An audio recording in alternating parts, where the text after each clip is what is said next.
They're all in favor of the city of Yes. They're all in favor of shelters, migrant shelters, and lithium-ion battery warehouses, because that's all part of what they believe is green energy. We don't have a problem with lithium-ion battery warehouses, it's just they need to be in industrial areas, not residential areas. And these companies that have formed LLCs, that have bought property to put up these lithium-ion battery warehouses, are doing it in residential communities. They're not buying in industrial areas, it's more expensive. So if you went into Hunts Point, way back near the water, not far from the marketplace, the land there is twice as expensive as if you bought land in the residential area of Hunts Point, let's say by Casanova or Beretta, twice as much. So they don't want to spend the money in an industrial area, so they're buying up property in residential areas, and then they're claiming they have the right to put up the lithium-ion battery warehouses because the city of Yes permits them to do it. They don't have to go to the city council person, they don't have to go to the community board, they don't have to get acceptance from anybody, zoning laws do not apply to them, that's all because of the city of Yes. And most people don't understand what the passage of the city of Yes did to the Bronx, to Queens, to Brooklyn, to Staten Island. It does not apply to Manhattan, because Manhattan has none of those things. Basically, Manhattan leads and they expect the other four boroughs to follow. That's not the way it's going to be. Manhattan has to do its fair share, and they will not have a lithium-ion warehouse. They will not have a migrant shelter. They will not have another shelter. So it's basically, we're going to farm all of that out to the outer boroughs, and that's where we got to put our foot down. Right. We are the only candidates who are saying no to that. All the other candidates are saying yes. They may not be saying it loudly, but they're not joining the opposition. Now, as you saw when you came, yeah, that's fine. As you saw when you came to Flatbush Avenue and Quentin Road, when we had that protest against the lithium-ion battery warehouse, you saw Democrats and Republicans together. We have to do more of that, because if we can't get Democrats involved, they're going to use this election cycle and say, oh, we can't be with them. A campaign is taking place. We can't be photographed with them. We can't be seen on the same stage as them. But we have to be able to break through on the other side. So when we had the rally in the Bronx on Boston Road, there were no Democrats. Democrats represent that area. They aren't even interested. Even once you brought it to their attention, Gonzalo, with the demonstration you had, notice, no Democrats followed up on it. No Democrats said, oh, we didn't even know that that's what they were trying to do there. So basically, they see no evil, hear no evil, speak no evil.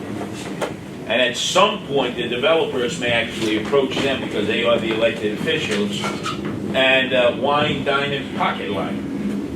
This is what they always expect. You know, what's in it for me?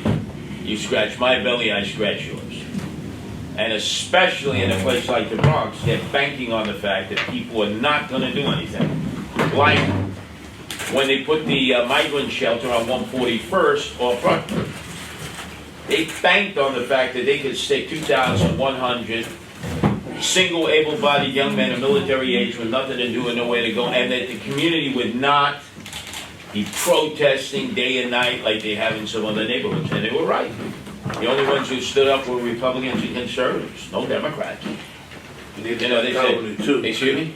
I said they did that cowardly because my best friend lives right in that area, and they had that building up for about 4 or 5 years before they even tried to secretly move it. So it was already up and finished. Yep. And then out of nowhere, it was like, yeah, it's a migrant shelter. Bloop. Done. A lot of money in shelters. So friends of Eric Adams, whoever that LLC is, we still haven't been able to connect all the dots on that migrant shelter. That's supposed to be a lot of money. I know it firsthand in my district.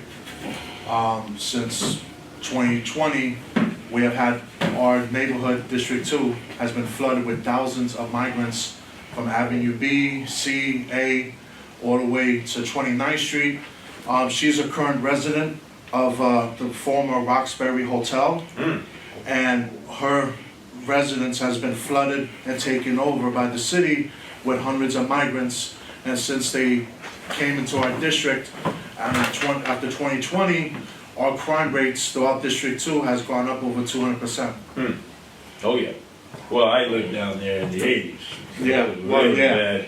In the Lower East Yeah, Side, that's the 80s. Avenue A, St. Mark's Place, really bad I then. know. All Thompson the Square drugs. Park, yeah. All the drugs. And now rumor has it that they're looking to put another prison right there on Brooklyn Avenue on 141st. No, I went On the down, other they side. put everything in the South Bronx. They put construction waste, they put toxic waste, they have a woman's shelter down the block. They have the juvie jail blocks away. They have rehab centers. They want to put an injection center there where guys and gals can go in and get an injection done for them. All in that area. They're destroying the South Bronx, and they don't care because they want the property. That's really what it's about. Follow the money. Always follow the money. Has nothing to do with being black or white or Hispanic or Asian. If they can make money, They want it. today it's $400 a night to house migrants per migrant. They're going to go for that money as opposed to build affordable housing for the people. And they destroyed NYCHA. I live in Jacob Reese over 35 years, and it's disgraceful. We still have brown water. We still have apartments repaired. Mine is one of them. Lydian Ward, Baruch is even worse. Yeah. Well, you have 6,000 Well, we got 17. apartments warehoused in NYCHA. That means apartments that could be available They're empty. to people in need, and they keep them empty. I had 2 vacant in my floor alone. Right? And for like 2 years. Yep. Mr. Sliwa, excuse me for a moment. First, by the way, folks, it's Soundbites Allowed. We're live. We're in the Bronx. It's about 9:45. Mr. Sliwa's just come over, and we thank you for taking We some thank you for your time. time. And we are live. And I know you know, but again, just to let everyone know, we are live. Mr. Sliwa, speaking about the Bronx, I was at the event for the lithium battery plant on Boston Road, which is not far from where I live as well.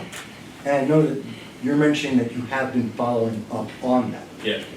There are also another, I believe it's 17 plants that are planned throughout the city, inside the city itself. If you can win the election, well, my question is actually in 2 parts. One, how are you going to get more attention? Because the mainstream media, as you correctly mentioned, is not touching this story.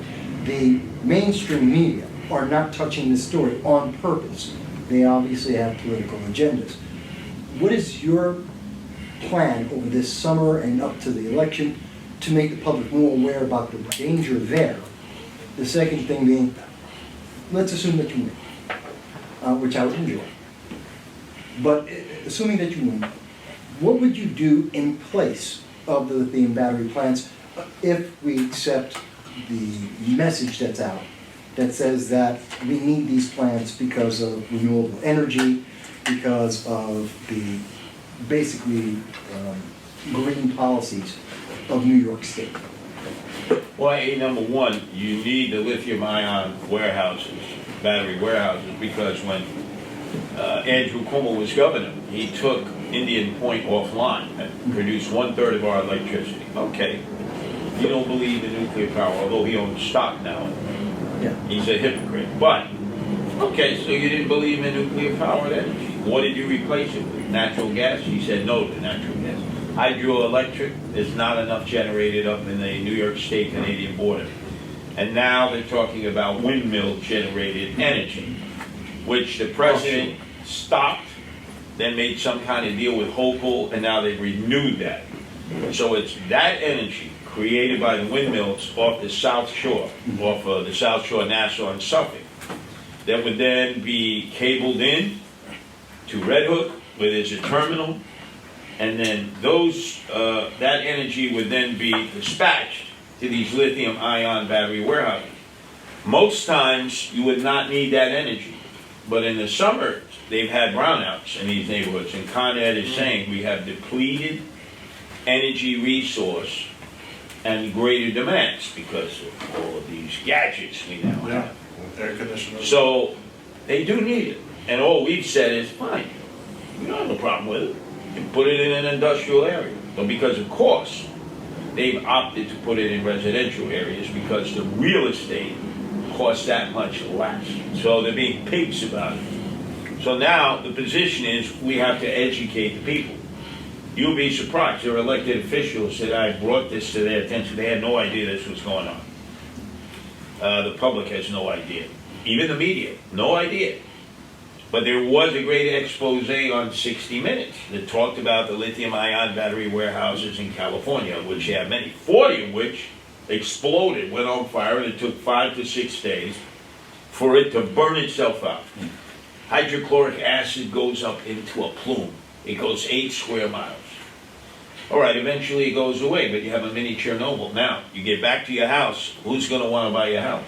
I said, no, we're not buying that. Then you feel like, well, we better get out of here because I don't want to end up having the impact that the first responders did down at the pile of 9/11, where they're telling me, oh, it's okay now, the plume is over, you can breathe the air, and you're saying, I don't trust the authorities on this, so we're going to take a loss and leave the house. We'll sell the house at a loss. So here, all your equity that you put into that house, you take a loss, you flee, you go to Georgia, North Carolina, South Carolina. We have to stop that because the more they potentially build, and you mentioned, there's 38 in Staten Island alone, 12 in Brooklyn, 6 in Queens, the meeting I just came from. They're putting one right next to the Veterans Hospital in St. Albans. That's a predominantly African-American community, middle class, homeowners. They were shocked. I said, I told you that a month ago. Well, you're a Republican. We thought you were just trying to get us nervous and get us to listen to you. I said, I haven't been wrong yet. If you look at the property purchases, you look at the LLC, you trace it back to 9/9. So now they're all engaged. I said, but if we would have been ahead of the curve a month ago, we could have done a lot more. But that's okay. So they're having a rally June 7th on a Saturday. And then they were having a discussion of, well, I don't know if the community will want you to speak.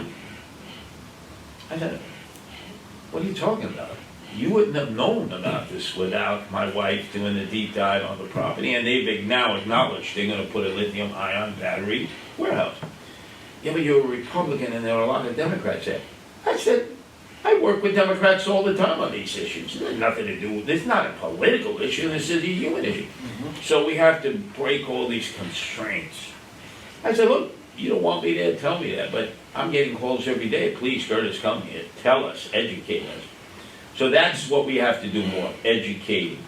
And the media can be a help, like 60 Minutes was. But I think a lot of the local media still doesn't understand the connection, And you say green energy, and actually most people, yeah, green energy, great. No burning fossil fuel, no pollution. We're not heating up the atmosphere, that's good. But wait, how are you procuring it, and what are the risks we're taking to store it? So we have to educate. Now, as mayor, and there's a very good chance I'm going to win. I start with 30%. Andrew Cuomo has been reported saying that. Hey, I got to watch out for Curtis. He starts out with 30%. He gets up to 35%. He could be the next mayor of the city of New York. As mayor, you can put a stop. You can't completely stop it. As mayor, you can direct those people you put in charge of agencies, Department of Buildings, EPA, Environmental Protection Association, and say, I'm going to put a stop order on this until we do a fully thorough research of whether this is going to be a danger to the community. Then you meet with 9/9, now that you're mayor, and you said, you can have your lithium-ion battery warehouse, but you're not going to take a shortcut. You're going to have to purchase industrial property, or we're going to take you to court. Because this is a danger to human beings. So you want to get tied up for years, because remember, the city has 1,000 attorneys, corporation. I know that first time. Or would you like to speed up the process? Now you're going to have to pay more money because you're going to have to sell the plots that you already bought in the residential areas, which is worth less than the industrial areas, but we could help you speed up the process in the industrial areas. So, again, you're helping them, but you're also warning them. If you think you're going to be able to put in a lithium-ion battery warehouse in the property you own in residential communities, we'll tie you up for years. So from a business perspective, they're going to meet with their board. They're going to, the mayor's going to play hardball. He's going to pull out the lawyers, corporation counsel. He's going to tie us up in litigation. But he's also saying if we just change our plans and move our sites to industrial areas, he doesn't have a problem with it because he knows we don't have enough electricity. I don't want to see brownouts and blackouts. That's devastating to communities and the economy. So I get it, and then it's up to them. It's their choice. I don't think they'll play hardball. I think they know that they thought they could get over because of the city of yes. Okay. As a follow-up, Yeah. so I can see you've put a lot of thought and research into this to understand the issue, as opposed to what we're hearing from the disgraced former mayor Andrew Cuomo, former governor Andrew Cuomo, and he's been giving us a lot of platitudes on these issues. He hasn't had a substantive answer, and you've provided a substantive answer. Right. And part of the result is you're going to go out, as you mentioned, with some of the rallies. You're going to continue them like you did in the Bronx on June 7th. Is going to be the next one. Given that New York has great need of replenishing the businesses, under Andrew Cuomo, under Kathy Hochul, New York State has been losing about 300,000 people per year, offset by about 100,000 illegal aliens, which gives us the 200,000 number that we've been seeing in the news media for about a decade. But with that exodus, we know that over, I believe it's $20 billion of businesses that were owned and small businesses that were running in the city have left. Magnified by 2020 and the lockdowns, we've seen that. We haven't seen anything replace that. Do you have a substantive idea, at least, or a plan that can help bring back business, small business in particular, something that New York City has really relied on substantively throughout our lifetimes? That's been the backbone. Yeah. Do you have a plan or at least a path that would bring back small business? Well, again, when Eric Adams beat me and became mayor, he said, he was going to convince businesses to come back to New York City. Once they've left, they're not coming back. Because they're in an environment where they pay less taxes, they have less restrictive codes, it's easier to do business, they have a better trained workforce, better quality of life for their employees, better schools. There's no way they're coming back. But with all this empty space now, all the retail space, why is the retail space empty? Not all of it, but a good majority of it, because of the shoplifting. If you stop the shoplifting, especially the new immigrant community who wants to own their own businesses, will take a chance at investment. Nobody's going to invest in setting up a retail operation, whether it's a candy store, whether you're selling chips, whether you're selling apparel, clothing, whatever it is that you have a dream, an aspiration. I want to live the American dream. I always dreamed of having my own shop. Nobody's going to do that if you think your product is going to be shoplifted out and the people doing it are not going to be prosecuted, and more importantly, there are no consequences. So there's no desire for you to have to go through all the regulations, all the red tape. The fact now is that electricity rates have skyrocketed because of Andrew Cuomo when he eliminated the amount of energy we have. Sewage rates, water rates. Now you got to buy a garbage can, from the city. It's like all these things that are detrimental to setting up a new business. So I think my job is to keep the businesses that we already have here. And then once you can stabilize the situation with an improvement of the quality of life, then maybe new entrepreneurs will come along, especially in the immigrant community, and want to take a chance at developing. Look, you walk in Manhattan, you see all the retail space. Yeah. And the sad thing is when it's empty, it's almost chintzy. They put up the brown butcher wrapping paper on the windows. That's what we used to put on our books in public school.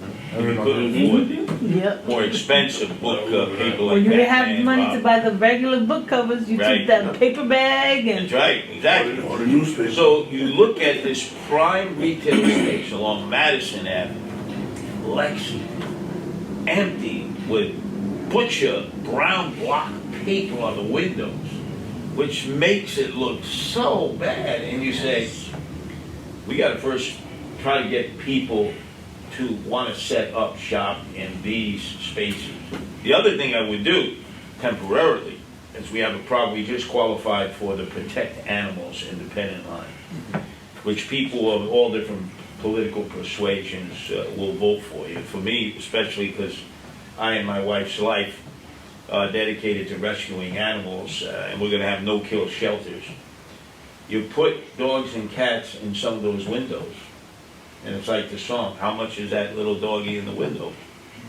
People pass by in these major thoroughfares, you watch how quickly they'll adopt.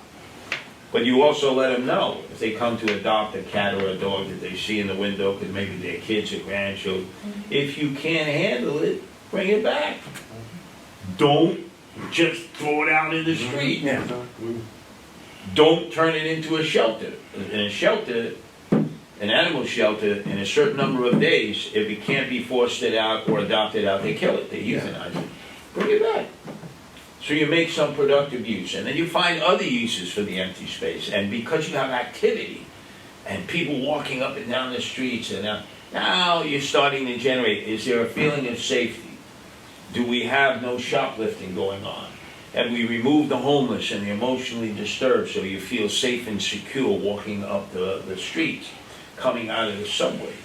All of that is an inducement to you as a potential entrepreneur to say, yeah, with the help of the city, I'll try to set up a shop. I've always had a dream, of selling silk or selling carpet, or whatever it is their dreams are. That's how the city can be helpful for the small mom and pop shops. The bigger businesses will be very hard because everybody is recruiting them out because they have much better offers, and they'll sweeten them up. They'll actually say, for the next 10 years, you don't have to pay property tax. We can't do that. Yeah. We can't let some big business like Amazon or whatever come in. And then, because they're providing jobs, which is what we need, no taxes for 10 years.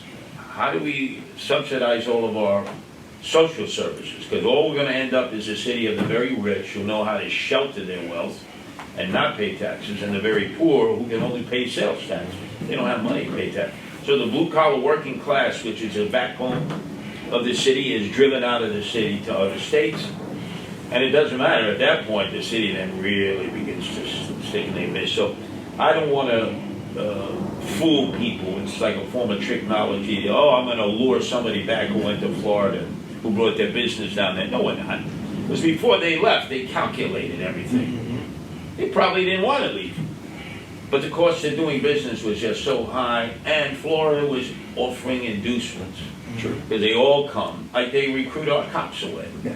Because the cops realize, wow, with 2 or 3 years of experience in the NYPD, I now have different departments contacting me as to whether I'd like to actually move to Tidewater Peninsula in Virginia.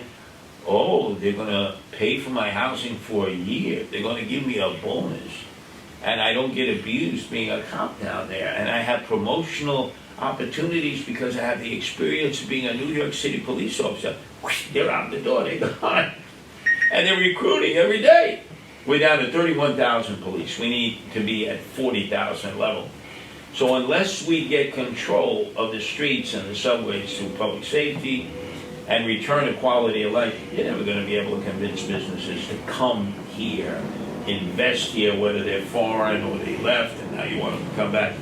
It's almost, you got to stabilize what you have. Since it's a rare opportunity, would you mind if we ask the question? Sure. These guys stayed pretty late. Absolutely. and- Oh, I only have one more, because I don't want to capitalize and I know we're live. And I do appreciate that you've given us the one-on-one. I don't want to take anyone else's time up. One simple question, and I'll shut up. Relationships are very vital to New York. And we know that right now we have Governor Hochul, possibly at least Stefanik may run against her. Odds are very good that she would win. She's in the New York 21st District. Obviously, we have President Trump for the next 3 years, and then we'll see who takes over after that. But for that time period, so looking at the next 2 to 3 years, the mayor of New York needs to have a very strong relationship both with the governor and also the president, if at all possible. What is the nature of your relationship right now with Lee Stefanik, Kathy Hochul, and most importantly, Donald Trump? Because he hasn't endorsed you yet, but then again, we haven't got through primaries yet, so usually no one steps in before. The most important person of the three is clearly the president because they hold a lot of purse strings. So public housing, 95% of the funds come from the federal government. Andrew Cuomo should know, he was the Secretary of HUD under Bill Clinton. And yet he takes up, I want to take on Trump. But I'm not going to be like Eric Adams, a puppet, where basically the president calls, hey Eric, I want you to jump. How high, Mr. President? You know, there are going to be times that what the president wants to do is helpful to other parts of the country, but hurtful to us. You have to be able to say, Mr. President, no disrespect, but I can't sign on to that. I'm the mayor of all the people of New York City, even the people who didn't vote for me. And then actually he's not going to take it the right way, but that's the way Trump is. But then again, if you hold your ground and you can make a good argument, it may well be you sway the federal government. Some you win, some you lose. Hochul, I think, would much prefer to deal with me than Andrew Cuomo, her nemesis. Yeah. And Stefanik, I have a very good relationship with. In fact, remember, she's the one who eviscerated Andrew Cuomo on the Hill in Congress. Yes.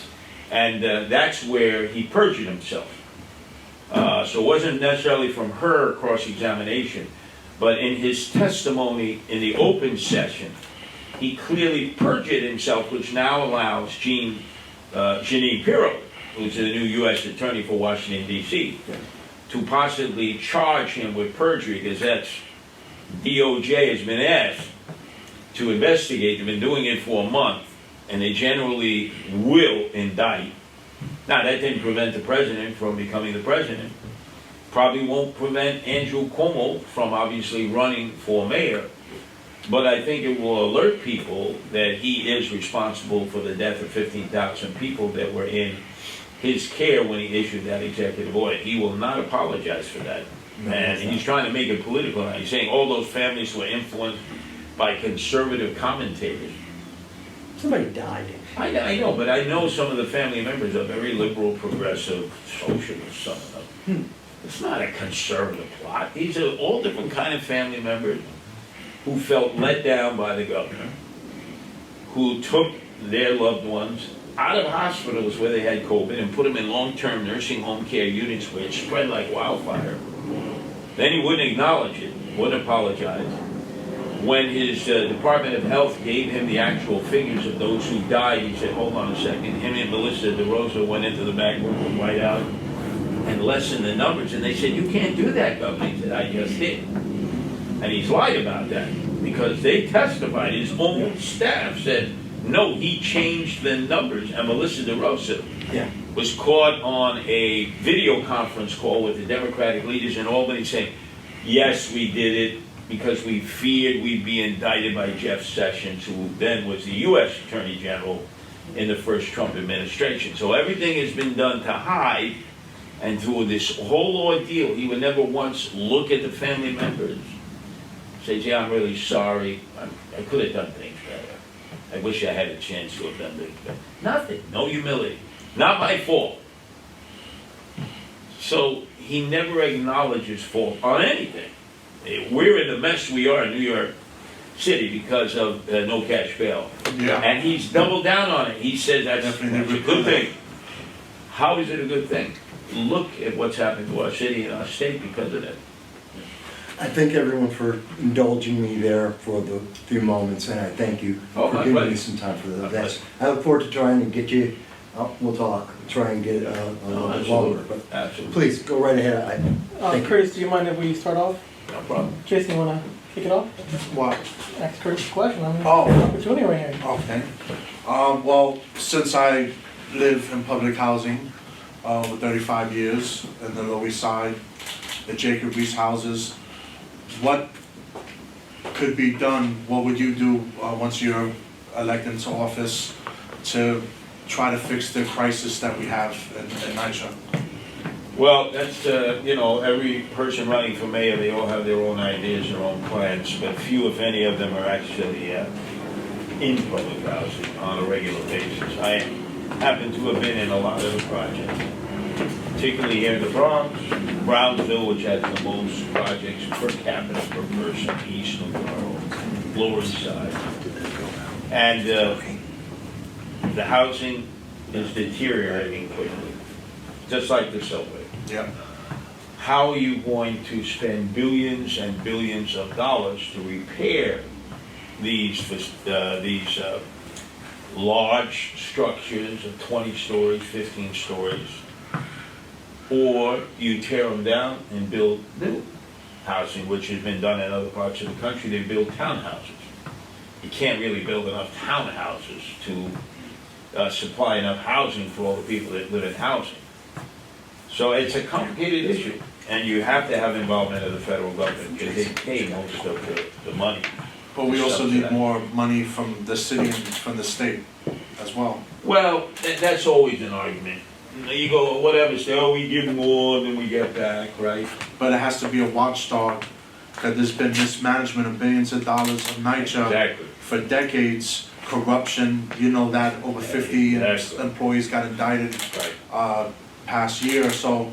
So there have to be oversight, there has to be complete overhaul. The federal government does not want to be in the business of providing public housing, especially the Trump administration. Now, they haven't done anything yet to cut the funds, but we know that's coming down the line. Well, I saw the projections that they're gonna cut HUD, they're gonna cut the federal funding by at least 40% for I for think next what year. they're going to do is what they want to do with the Department of Education. They're going to give the money to the states, and then it's up to them to allocate it for public housing. Because we do have public housing in other areas of New York State. That's not going to work well. The federal government is on the hook for the public housing. So this is where you really got to sit down with people in the Trump administration and figure it out.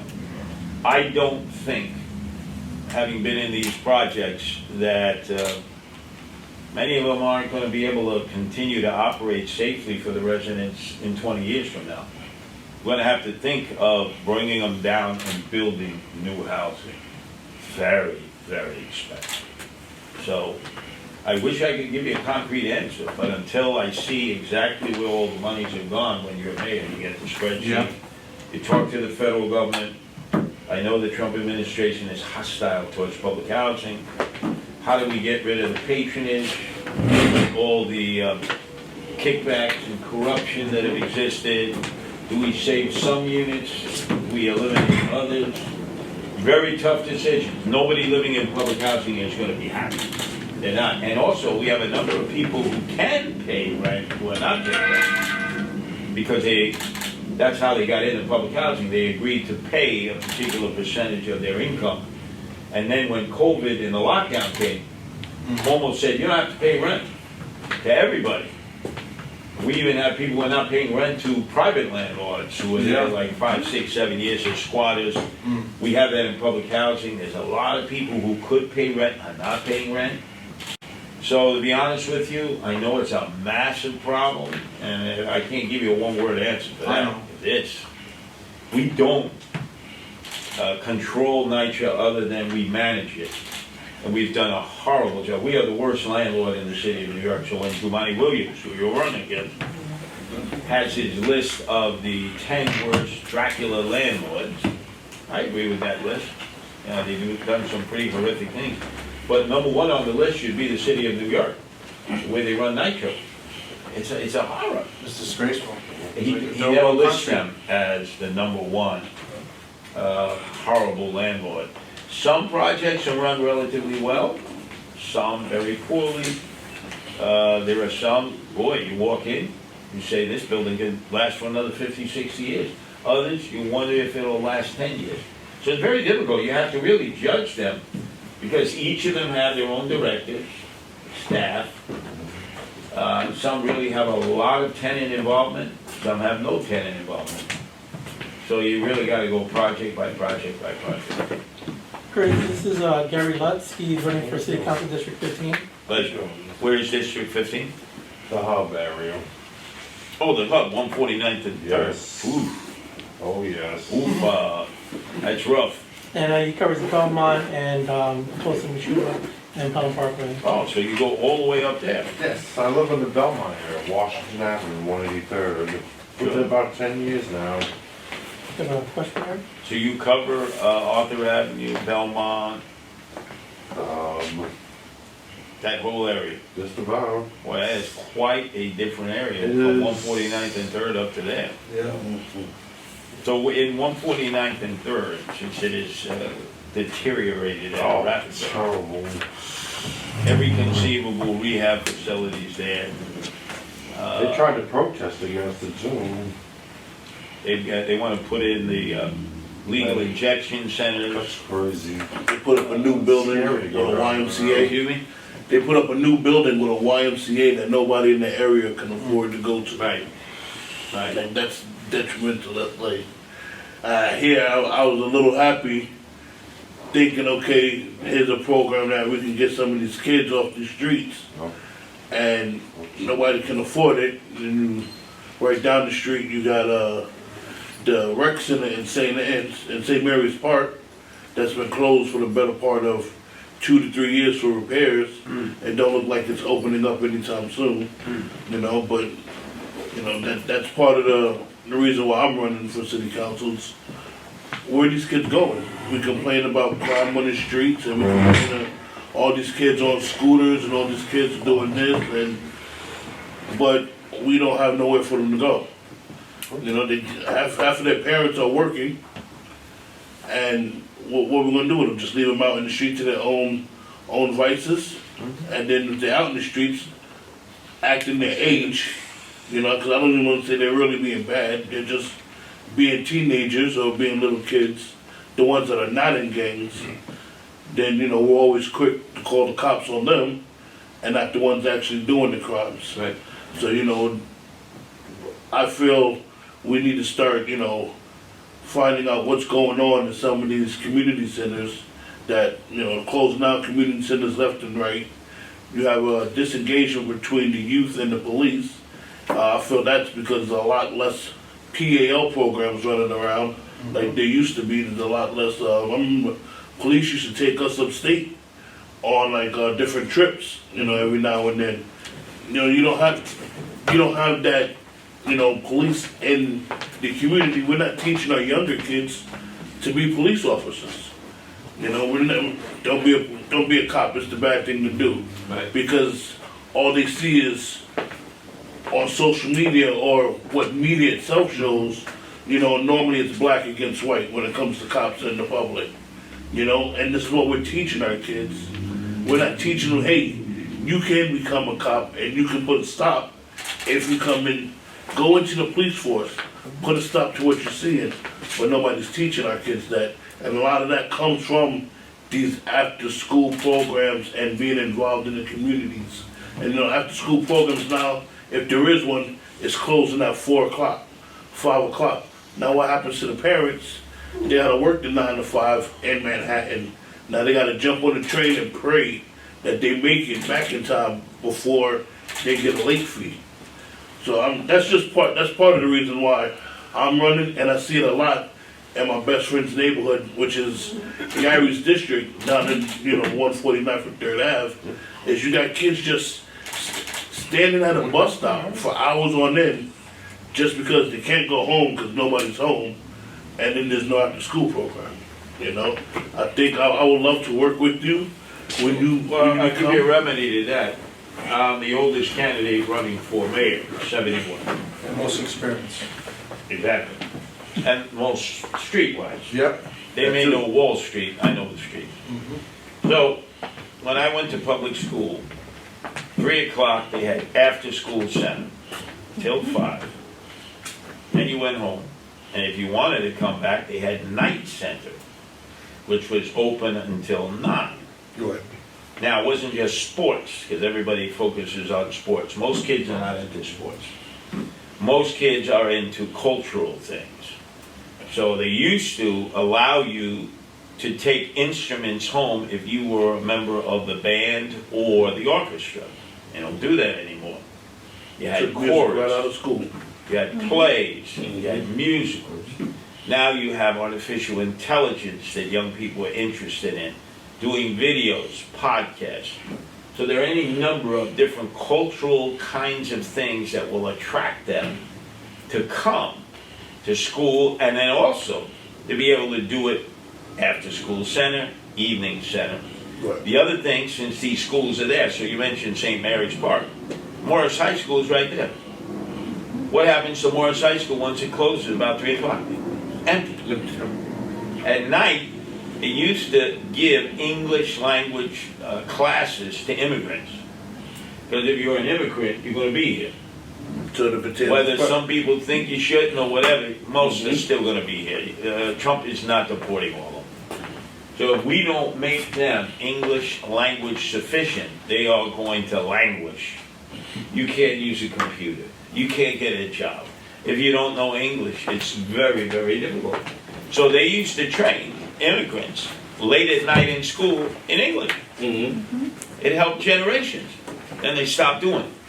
They said it was too costly. Well, you want to spend money on putting a kid in a juvie center, which is right down the block, Horizons there, 149th and 3rd, or you want to spend money in keeping schools open after school and giving kids opportunities they wouldn't have. Vocational training can be taught then.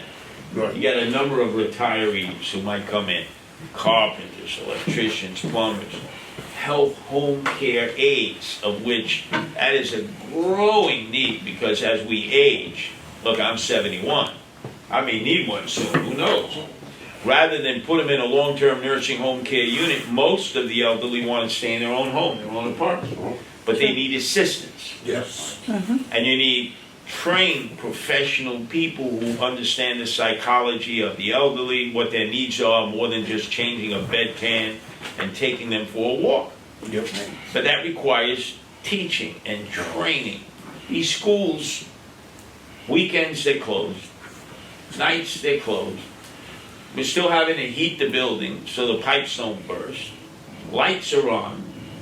Why don't we utilize the building? Will it cost us more? Of course it will. But it is a benefit to the community, because every community has either an elementary school, a junior high school, or a high school. I'll be honest, I went to Samuel Gompers High School, right on 143rd and Southern Boulevard, and it was a trade school. It was either We had the Gompers, Yeah. 149 and Southern. you either did electrician, desktop publishing, or computer aided design. I graduated, went off to college, came back home 15 years later. It's 4 different high schools. Yep. And then I come to find out that that wasn't the only trade school that they stopped doing trades in. Yep. Yeah. So now you're putting these kids in a position where they're not, they're teaching for the test. They're not even teaching to give them knowledge. You're just teaching them to pass a test. Right. They're coming out no trade, and some of these kids, if you sit them down and you actually talk to them, you wonder how they made it out of high school. They don't know nothing. I'm sorry, because of time constraint, if we can move on, if you don't mind. Yeah. Kerry, do you have a question? Yes. I know this may be a general question. Is there any plans like to curb inflation? Well, the cost of living, we call it. Right. There's things that you can do as mayor in city government. All these speed traps, speed cameras, gotta go. All it is to generate revenue. In some neighborhoods, it's like every 5 feet there's a speed camera. So why? Yeah. There's some of those cameras Meantime, are fake or Meantime, you got the before. guys on the mopeds and the e-bikes going up and down, breaking every rule and regulation, no license, no registration, no insurance. Exactly. What's But the if you got a point of car those? or a van or a pickup truck, you're getting clipped. Yeah. Then they got red light cameras. Then up until recently, they wanted to fine you $300 if you didn't compost. So now you had to go into your garbage can and pull out the compost. Most people don't know what composting is. Then you have to buy a garbage can from the city if you have a private home. Why do you have to buy a garbage can from the city? And they're only made in North Carolina, Yeah. and who's getting the kickbacks It's not on those China. contracts? So I can't go to a mom and pop hardware store or a Home Depot and buy it 1/3 cheaper. Wow. Whatever. Who's making all this money? Yeah. So all you start cutting.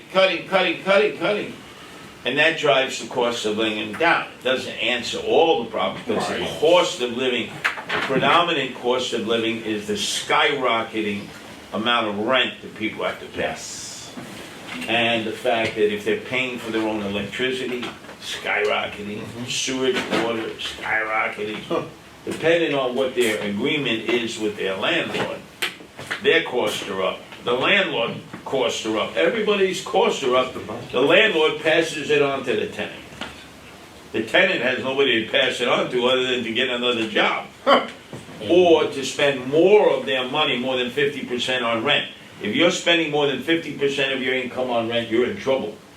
Because then all your other expenses that you accrue,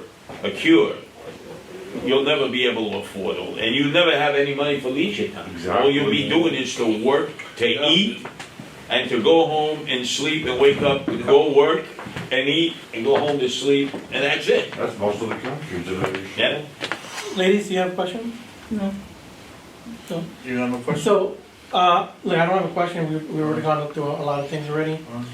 If Rooster can tell you about the event today,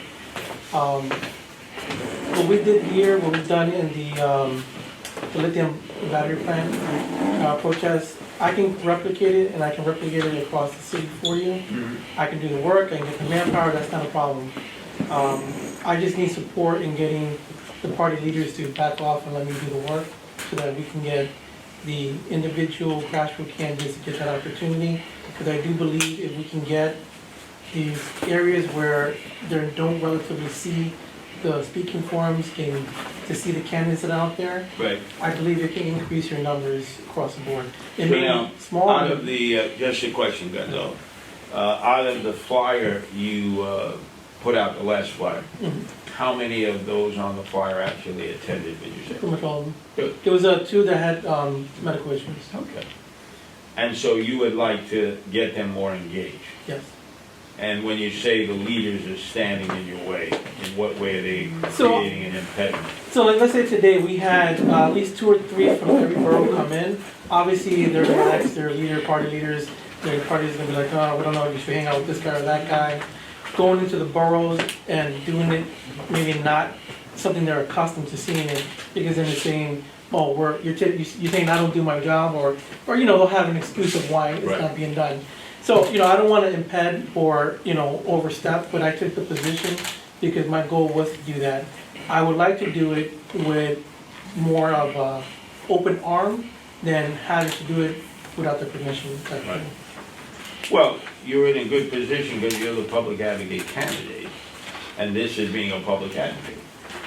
So a public advocate candidate is a citywide position. So you're trying to build coalitions.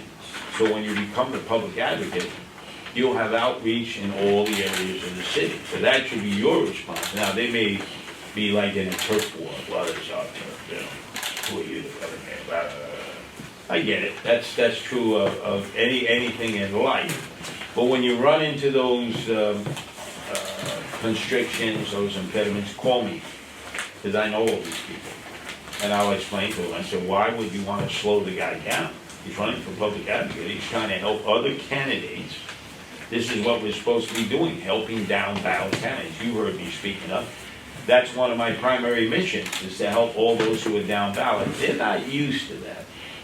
Because although they do support down ballot candidates, you generally don't hear the people at the top of the ticket talking about that because they're always talking about their own races, which are never easy because if they're Republicans and conservatives, it's heavy lifting. So I understand why they would never focus on that before, but you're never going to be able to build coalitions. You're never going to be able to build other people who have the right, I believe, the right to run for public office. You're never going to be able to give them the opportunity if you don't help the down ballot. And you've seen yourself, a lot of people, they jump in, they get no help. They don't even know how to get a signature, or what to do with a signature. They do a good job to get the signatures and they're challenged right away. This time by Democrats, which is, they never used to do that. Usually Republicans challenge Republicans. I never before saw Democrats challenging Republicans because they basically dismissed Republicans. Yeah, that's what we're worried about. Now they're worried because they see that there is a movement, there's momentum for the Republicans. It's not where it needs to be yet, but we're not going down as we were going for a while. We're actually now beginning to move up in terms of percentages. So they're watching this and they're also saying, wait, we don't mind that they have a white male candidate because that fits the narrative. And if it's a dopey white male candidate, somebody who's a real screwball, that's even better. Because then we say, see, It's all on me. see, this is what the Republicans are like. Yeah. The moment we have seen a black or a Hispanic or Asian or Southeast Asian emerge as a candidate, the Democrats say, we can't let that happen because we're too busy calling them racist, not concerned about poor people, inner city people. We can't let that be their face. So now they're actually using a lot of their legal talents to challenge candidates. You saw what happened with Elijah in East Flatbush. There were other candidates that we helped with challenges. Ramses, who's a great candidate in Corona, Jackson Heights. They challenged him. He ran for assembly the last time. That was the first time I ever saw Democrats challenging a Republican. I was shocked. Normally it's Republicans challenging Republicans. And they came heavy. 2 lawyers, 2 complainers. They knew their stuff. They blew us out of the water. They disqualified him. This time we made sure he was going to qualify. But still, they challenged. They gave us a tough time. And then they take you to court. Most times the party doesn't have a lawyer for you, then you got to get your own lawyer. Now you're saying, wow, And now I'm you're going in to pay debt. for this. Yeah. Because they know they can, if they can't beat you, they can bankrupt you. Yep. And so then you're not going to put your heart and soul into running for And you're office. never gonna Because you're run saying, again. this is bankrupting you. So I think what you're trying to do is what each of the counties should be doing. They either don't know how to do it, or their heart is not into it, because most of what they're about is just getting people positioned at the Board of Elections, where they have parity, equality with the Democrats. So for every 1 Democrat at the Board of Elections, you have 1 Republican. That's where their power is, so they want to protect that. Everything else is secondary. Now, if you happen to win, great, they take credit for it. Hey! But they didn't necessarily do anything, maybe other than give you the line, which you're grateful for. Oh, I get the line, that's great. But then, if you don't do so well, you're not around. Yeah. So that's what we have. We have to build people. So you're going to lose. Most people are going to lose first time, second time, third time. Very rare what Trump did and won the presidency. Remember, when he won that night, he was the most shocked man in the world. He did not. You can even see, you're the president. Yeah. Meantime, Hillary was in a fetal position at the Jacob Javits Convention Center for about a week. She couldn't believe she lost. Most people don't win right out of the box. And they lose a few times because it's a club. And whether they're Republicans or Democrats, they don't want anybody to get into their club. So once you earn your way into the club, even though you were the insurgent, and you happen to beat the odds and you won, now they say, you don't have to fight us. We're here to protect you, you protect us. You don't encourage anybody to run against us. You don't encourage anybody to run against you. You scratch my belly, I scratch yours. So if all of a sudden Gonzalo Duran, let's say you weren't running for public advocate, you were challenging an incumbent Democrat as a Republican conservative, the Republican may not be supporting you because the Democrat has agreed, I won't encourage a Democrat to challenge you. We're all in the same fraternity and sorority. So unless you die or they take you out in chains and shackles and put you in jail, 99% of them stay in once they get in. Incumbency, they call it. So I dealt with Republicans and Democrats. I said, why aren't you helping that young man or that young woman? No, I can't. I'm not going to support them against the incumbent. But the incumbent is a different party than you, right? Why would you be supporting the people in a different party? Well, they know me and I know them, and we can do business, and it's really not that bad. My Yeah, Republican district leader that, exactly. You make deals. they're supporting my Democrat opponents. Right. Not at all unusual. Not at all unusual. So that's why they don't like what you're trying to do, because then, if they're not helping the down ballot candidates, one immediately smells a rat. They made a deal. Nobody's going to challenge me. I'm the Republican.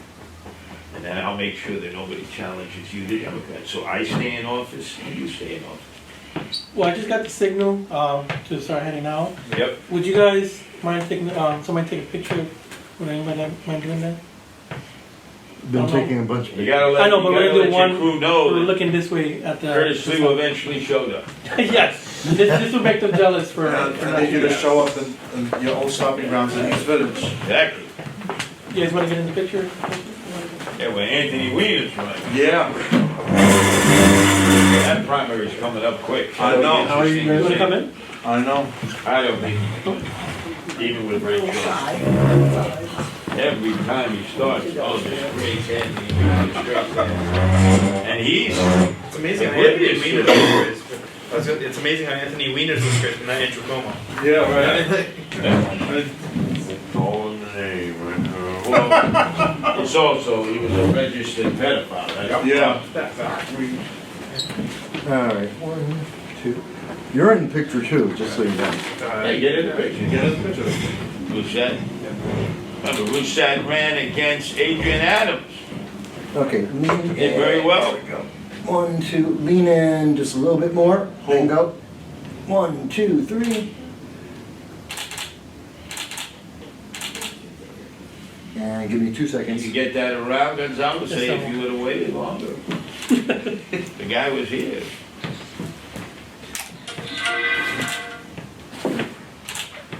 You see, a lot of people don't realize I work a job too.